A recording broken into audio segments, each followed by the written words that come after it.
Hello and welcome to my walkthrough of my new Quake multiplayer map, Crucible. This map is meant for 1 to 4 players and features an ancient temple buried deep beneath the ground and only recently excavated, as people try to figure out the meaning behind its ruins. This map, as you can see, is a very open map. You can see people from just about everywhere and there's lots and lots of sightlines. No matter where you stand, you're always going to have somewhere to shoot at and someone shooting at you. It is a symmetrical map, and so each side is balanced and each side is denoted by either blue or red dragon windows.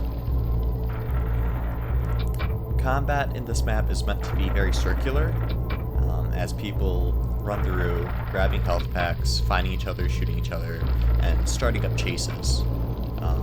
You will often find people chasing each other throughout the entirety of the map, as they just continue to go around collecting health packs when they can, and you really have to land your shots, otherwise your opponent might be able to heal up. There are 3 types of power weapons on this, the most common being the double-barrel shotgun. There are 4 of these shotguns, so that all 4 players can get one.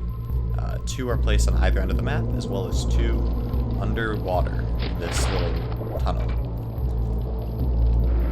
There is the Thunderbolt. This is the most powerful weapon on this map. However, it is also locked behind a small parkour course.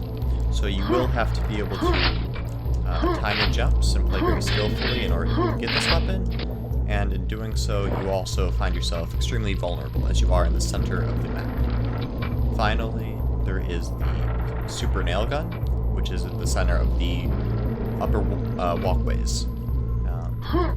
This also makes you fairly vulnerable. There's no real cover in this area, and so you might also find yourself falling, taking some fall damage. It is also, I purposely placed this circle so that you are unable to jump down and grab the Thunderbolt from up here. It's just not possible. You may have noticed these little cubby holes on the side.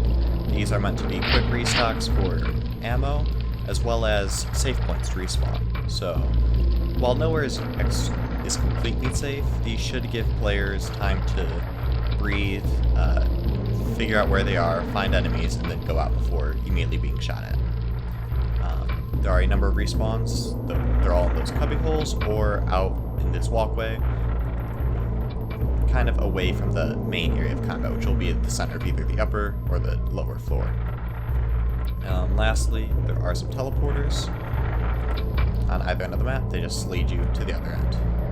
So combat might take place throughout the entirety of the map, going from one end to the other, either using teleporters or using the railways.